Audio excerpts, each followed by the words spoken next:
आत्मशोधन करना है, उसे ब्रह्मचर्य रहना ही है। इसीलिए इसको शुरू किया। जिसे ब्रह्मचर्य रहना है उसे शरीर को चिकना बनाना, श्रृंगार करना, यह सब छोड़ देना चाहिए। काय को इसको अभी कुछ दिन बाद शरीर छूट जाएगा, फिर लकड़ी में जलेगा भाई। चाहे जितना इसे पाउडर लगा लो, चाहे जितना इत्र छिड़क लो, आग में जलेगा कुछ दिन। बोले कुछ दिन क्यों, अभी तो हम 30-40 साल ऐसे निकल गए। ऐसे अब पता नहीं 30-40 साल है कि नहीं है, ऐसे निकल जाएंगे। ब्रह्मा जी के यहां कमल की पंखुड़ी में जितने में सुई छेदो उतने में 1 वर्ष हो गया। अपने 100 वर्ष कितने हुए, 100 बार ऐसे ब्रह्मलोक में करे तो हो गया। अपने शरीर को ज्यादा श्रृंगार, सुख, सुविधा, प्यार मत दो। जितने से भजन बन जाए, धर्म बने, उतने ही दो। स्त्रियों का काम भाव से स्पर्श करना, संभाषण करना, देखना छोड़ दे। यदि आत्मशोधन करना है स्त्री साधक को पुरुष साधक से, काम भाव से, कैसे, किसी भी तरह से, बहुत सावधानी का विषय से आपको खुद निर्वाह करना है, कोई दूसरा निर्वाह करने वाला नहीं, दूसरे को सफाई देने की जरूरत नहीं। तीसरी बात, पहला है शरीर का श्रृंगार, दूसरा है स्त्रियों से संसर्ग, संभाषण, बातचीत आदि आदि। तीसरा है पौष्टिक और स्वादिष्ट भोजन। ये महान भयंकर हैं 3 बातें जो साधक को नष्ट कर देती है। शरीर का श्रृंगार करना, माताओं बहनों से काम भाव से युक्त होकर के इस तरह का व्यवहार, बातचीत, ऐसा आप सफाई पेश कर सकते हैं। भैया सफाई पेश करने की बात नहीं, आप खुद देख लीजिएगा। आपका अगर दृष्टि ठीक है, आपका भाव ठीक है, आपका व्यवहार ठीक है, भगवान को साक्षी करके, तो कोई दोष नहीं है। लेकिन यदि आप अंदर से दूषित हैं तो आप बचिए। और स्वादिष्ट बलिष्ठ भोजन, आत्मशोधन करने वाले उपासक को जरूरत नहीं, कोई जरूरत नहीं। ये घी, रबड़ी, रसगुल्ला, दूध और ये बादाम, पिस्ता, ये गृहस्थों के लिए बने, ये भगवत मार्ग के पथिकों के लिए नहीं। उनके लिए नाम रूपी बल और ब्रह्मचर्य का महान ताकत, एक अद्भुत बल, एक अद्भुत उत्साह, एक अद्भुत तेज बना रहता। बादाम में थोड़ी है, हलवा में थोड़ी है। बादाम हलवा खा के तो बेकार हो जाओगे। शुद्ध सात्विक थोड़ा अन्न एक बार डाल लिया शरीर पोषण के लिए, बस जल, व्यायाम, प्राणायाम, ब्रह्मचर्य, इससे बहुत बड़ा बल प्राप्त होता है। हमें निरंतर मन को वश में करना, मन को वश में करने के लिए ये शारीरिक बल की जरूरत नहीं है। शारीरिक बल तो अपने आप बना रहता है। उत्साह, एक आत्मिक शक्ति, एक बल, एक अलौकिकता रहती है। ये निकृष्ट आचरण करने से नहीं। स्वादिष्ट और पौष्टिक भोजन की कोई आवश्यकता नहीं ब्रह्मचारी के लिए कि 5 चम्मच उसमें दाल में घी डाल के और इस सब कर, फिर कैसे हजम करोगे।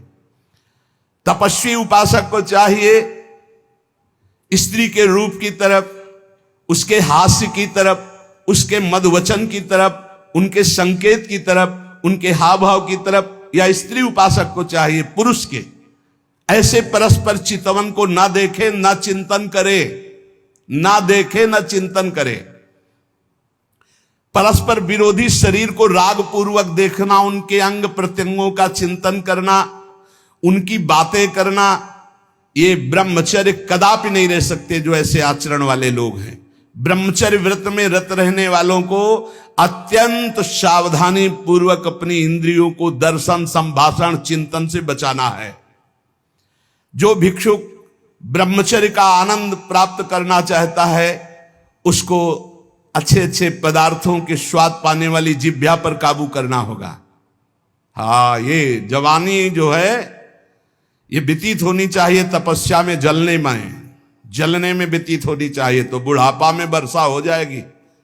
गर्मी की बात वर्षा आती है ना, जलोगे तपोगे तो वर्षा हो जाएगी। अगर पहले ही भीजे भोगों में पड़े रहोगे तो बुढ़ापा में सड़ोगे। फिर ध्यान रखना, पक्की बात समझ लो। सड़ना जानते हो किसे कहते हैं? अगर ध्यान हो आपको हितधाम में, एक 70-75 वर्ष के वयोवृद्ध वेशधारी जो बोल रहे थे, तो हम दोबारा पुनरावृत्ति नहीं करेंगे बोलने की, वो बोल रहे थे, आप लोगों को ध्यान होगा कि महाराज बचा लीजिए, 75 साल का हूं, ऐसे से ऐसा ऐसा ऐसा। इसलिए ब्रह्मचर्यरत भिक्षुक को चाहिए किसी भी विपरीत शरीर से परिचय न ले, एकांत मिलन की बात ना हो, किसी भी तरह से अपने मन की कमजोरी सामने वाला ना जान पावे। ब्रह्मचर्य भिक्षु को चाहिए कि वासनावर्धक, पुष्टिकारक भोजन, पेय, वार्ता, दृश्य इनका परित्याग कर दे। जैसे बहुत ज्यादा ईंधन हो तो अग्नि उतनी ही ज्यादा बढ़ेगी, ऐसे जितना पौष्टिक आहार करोगे उतने काबाग्नि बढ़ेगी। शरीर का श्रृंगार, शरीर की शोभा, शरीर को सुख आराम देने की भावना वाला कभी ब्रह्मचारी नहीं हो सकता। बहुत सावधान। जब भगवत मार्ग में चले तो अंगूठी की जरूरत क्या है? जब भगवत मार्ग में चले हैं तो किसी भी तरह के आभूषण की जरूरत क्या है? भगवत मार्ग में चले तो कंघा की जरूरत क्या है? भगवत मार्ग में चले हैं तो चिकनाहट लगाने की जरूरत क्या है? सजाने की जरूरत क्या है? वैसे ही तेजों में सजे रहोगे। दो ही प्रकार से भगवत मार्ग में रहने वालों की पद्धति है, या तो पूरे बाल मुड़वा दे या पूरे बाल रखे रखे।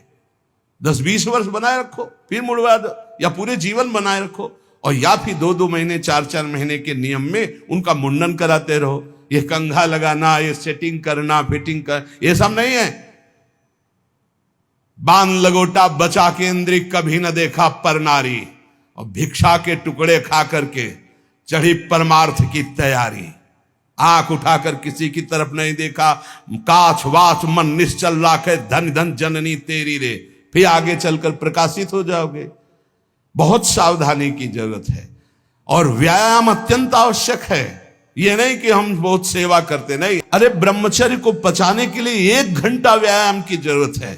दवा कोई वर्जिश से बेहतर नहीं, नुक्सा है कम खर्च, बालानसेन शक्ति बढ़े, फुर्ती लहे, चोट न अधिक पिराए, अन्न पचे चंगा रहे, कसरत सदा सहाय। कम से कम 1500 दंड बैठक मारियो, फिर 2-4-6 घंटे पद्मासन सिद्धासन में नस नाड़ी एकदम शुद्ध, तब वो ब्रह्मचर्य लगना चाहिए कि ब्रह्मचारी जा रहा है। ये पानी से शुद्ध हो जाओगे, पानी से केवल, जैसा घी लगता है ऐसा पानी लगेगा। प्राणवायु का संशोधन करके प्राणायाम कह नहीं रहा है, हफ्ता भर भोजन नहीं मिला, गंगा जल से काम चलता रहा है। जब कभी कहीं मिल गया तो फिर 30-35। एक बार एक गंगा किनारे एक कुटी थी, तो राधे श्याम झोपड़ी थी, वयोवृद्ध संत निकले। आओ आओ, हम जानते हैं गंगा किनारे भ्रमण करने वालों की क्या दशा होती, क्योंकि गंगा किनारे रहे भूखे हो गए। हाँ महाराज, कई दिन से नहीं मिला? हो गए होंगे 8-10 दिन। बोले बैठो, कोई त्योहार था, गांव से गए, पूरी कचौड़ी मांग के लाए। आप सही मानो इतनी, वो पूरी लाके ऐसे रख दिए। 2-4 ऐसे सब्जी के टुकड़े होंगे भिक्षा में जैसे। हमें ये भी ध्यान नहीं रहा कि इनके लिए पूछे। पूरा राधे श्याम जब पा चुके गंगा जल, हम कहा महाराज आप, बोले हमें पता है, हम शाम के फिर ले आएंगे। बोले हमें पता है गंगा किनारे कैसे होते, क्योंकि फिर पता नहीं कई दिन में मिले और कई दिन बाद मिला था। और कभी गैस की गोली थोड़ी कि गैस में कुछ नहीं, गंगा जल। अच्छा, ऐसी स्थिति में रोज आसनों पे बैठना, रोज व्यायाम करना। अभी पता नहीं आजकल के नए बच्चे व्यायाम में क्यों नहीं लगते, प्राणायाम क्यों नहीं करते, क्यों संयम से नहीं चलना चाहते। को बोले समय नहीं है। समय आधा घंटा 1 घंटा तो व्यायाम होना चाहिए। ये व्यायाम जरूरी है, गृहस्थ हो या विरक्त, आधा घंटा व्यायाम। मोटरसाइकिल भी जब चलाते हैं ना लोग, तो पहले रेस में डालते हैं, नहीं एकदम धुआं करके रेस में, फिर वो एकदम गर्म। तब तुम भी रेस में डालो। सुबह उठ के 2 बजे उठे, छत में चले गए, 3 बजे तक दंड बैठक व्यायाम प्राणायाम करके एकदम फुर्सत पाए, सत्संग में ऐसे बैठे। ब्रह्मचारी मतलब आग, ब्रह्मचर्य मतलब आग। आप सच्ची समझो, आग। पैर ऐसे पड़े जैसे आग में पैर पड़ते। आग में पैर कैसे पड़ते? ऐसे ब्रह्मचारी चलता है क्या है, जैसे गिलहरी नहीं एकदम टिलटिलाती भागती है, ऐसे ब्रह्मचर्य का जीवन होता। पता नहीं तुम लोगों की बातें समझ में क्यों नहीं आ रही। हाँ सच्ची बात कहते, ब्रह्मचर्य में खान पान वाली बात की नहीं कि रबड़ी रसगुल्ला हो तब चिकना, वो तो पेट चिकनाएगा, पेट चिकना मिलेगा एकदम। और ब्रह्मचारी के नेत्र होते हैं, नेत्र बोलते हैं, जैसे जंगली सिंह के नेत्र हैं ऐसे ब्रह्मचारी के नेत्र होते हैं। उसके नेत्र में एक पावर होता है, एक दबाव पक्ष होता है, वो जिस पर नेत्र डाले तो एक बार झुक जाए सामने वाले के नेत्र। ब्रह्मचर्य का ऐसा पावर, देवलोक सहित समस्त देवता उसे नित्य नमस्कार करते हैं जो ब्रह्मचारी होता है। जो भिक्षुक वीतराग शारीरिक और मानसिक ब्रह्मचर्य से परिपक्व, शारीरिक ब्रह्मचर्य और मानसिक ब्रह्मचर्य, मन और 5 ज्ञानेंद्रियों के द्वारा किसी भी विषय का धर्म विरुद्ध भोग नहीं, ये ब्रह्मचर्य धर्म है, ये ध्रुपद है, ये नित्य है, ये शाश्वत है। पूर्व काल में कितने महामुनि इससे सिद्ध हो गए, इसलिए वर्तमान में और भविष्य में भी जो शुद्ध ब्रह्मचर्य का पालन करेगा वो परम पद का अधिकारी होगा। हिंसा, झूठ, चोरी, मैथुन और परिग्रह और रात्रि का भोजन, जो इनको छोड़ देता है वही भिक्षुक सिद्ध होता है। फिर सुन लीजिए, हिंसा मन वचन कर्म से किसी भी जीव की नहीं, झूठ बिल्कुल नहीं बोलना, चोरी किसी की नहीं करना। चोरी का तात्पर्य है अगर किसी का खेत है, किसी की वस्तु है, किसी का अधिकार है, हम बिना पूछे नहीं छुएंगे। अगर वो दतून भी लेनी है और किसी के दरवाजे पे पेड़ है तो हमें इंतजार करना होगा। अगर पता चल रहा है कि गांव समाज की जमीन है, सरकारी जमीन है, किसी का अधिकार नहीं, तो हम उस वृक्ष से भिक्षा मांगेंगे, हमें एक दतून दे दीजिए। ऐसे नहीं है कि हम किसी वस्तु को स्वतः, जैसे गंगा किनारे बारी होती है और उनसे से आप फल तोड़ करके खा रहे हैं तो आप चोर हैं, यह नहीं कह रहे हमारा नहीं। किसी की कोई भी वस्तु बिना भिक्षा किए नहीं लेना है। आगे है मैथुन का पूर्ण त्यागी वीतराग परमहंस, बैरागी, किसी भी तरह के अष्ट मैथुनों में से एक भी नहीं। और परिग्रह, दान नहीं, इसीलिए भिक्षा शब्द है। तुम हमें दे रहे हो हम नहीं लेंगे, हमें जरूरत होगी हम मांग लेंगे, हम भिक्षुक हैं। ये उपासकों की, अच्छे जो उपासक उनकी रहनी होती, ले 100 रुपया नहीं जरूरत है हमें, आधा घंटा बाद जरूरत होगी तो हम किसी से मांग लेंगे, भाई अगर हमें जहां लगेगा तो हम 5 लोगों से मांग लेंगे अगर जरूरत है, लेकिन हम तुम्हारे देने पर नहीं लेंगे। तुम्हारे देने पर दान होगा और हमारे लेने पर भिक्षा होगी। हमें जब आवश्यकता होगा जहां से श्री जी प्रेरित करेंगे हम मांग लेंगे, हमें नहीं चाहिए। हिंसा, झूठ, चोरी, मैथुन, परिग्रह और रात्रि का भोजन, ये साधक कभी रात्रि में भोजन न करे। और सूर्य अस्त होने के 30 मिनट पहले या 30 मिनट बाद, बस इसके आगे नहीं जाना चाहिए। जिसको ब्रह्मचर्य रहना है, साधना में रहना है, एक 9, 10, 11 बजे आराम से आप खूब बतरा के अच्छे अच्छे पदार्थ पा रहे हो, ये सब साधना के खिलाफ बात है।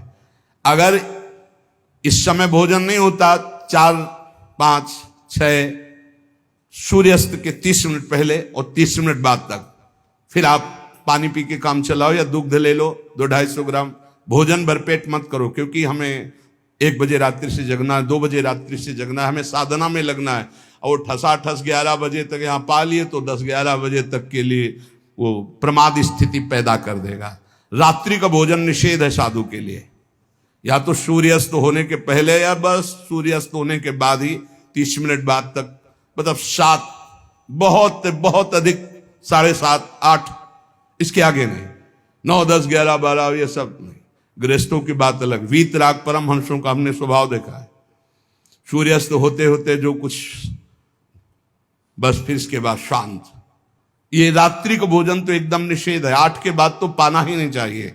ये नियम बना लो, क्योंकि अपनी दिनचर्या में या तो ऐसा कुछ विधान करो, हमें लगता हो जाता होगा है? हाँ, ये मतलब ये सावधानी की जरूरत, इसमें मना किया गया है। और ये वैसे भी अपनी दिनचर्या में नहीं बन पाएगा। रात्रि के 12:30-1 बजे जगना है और आपने 9, 10, 11